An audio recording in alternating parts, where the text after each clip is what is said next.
नमस्कार मित्रांनो, नमो शेतकरी महासन्मान निधी योजनेचा 8वा हप्ता वितरण करण्याचा आज शासनाचा जी.आर. हा निर्गमित झालेला आहे.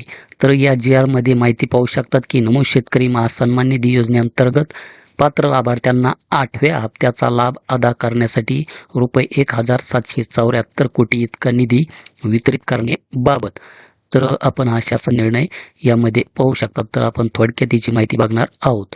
तर यामध्ये आपण पाहू शकतात की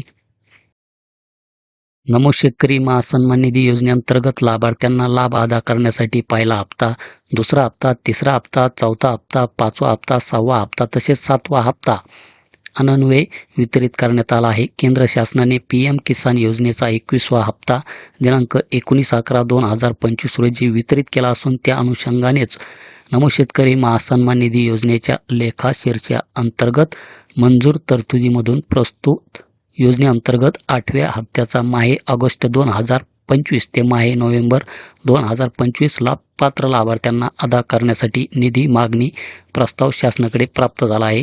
कृषी आयुक्तालयाने PM किसान योजनेच्या 21व्या हप्त्याच्या FTO डाटाच्या अनुषंगाने नमो शेतकरी महासन्मान निधी योजनेअंतर्गत 8व्या हप्त्यावेळी देय लाभ नमो शेतकरी महासन्मान निधी योजनेअंतर्गत PFMS रजिस्ट्रेशन पेंडिंग बेनिफिशरीज आधार डिसिडेड बेनिफिशरीज याकरता निधी उपलब्ध करून देण्याची विनंती केली आहे. त्यास अनुसरून नमो शेतकरी महासन्मान निधी योजनेअंतर्गत पात्र लाभार्थ्यांना 8व्या हप्त्याचा लाभ अदा करण्यासाठी निधी वितरित करण्याची बाब शासनाच्या विचाराधीन होती.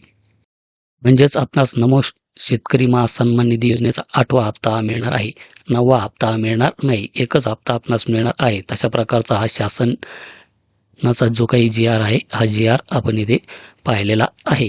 तर 1,774 कोटी इतका निधी वितरित करण्यास शासनाची मान्यता देण्यात आलेली आहे 8व्या हप्त्यासाठी.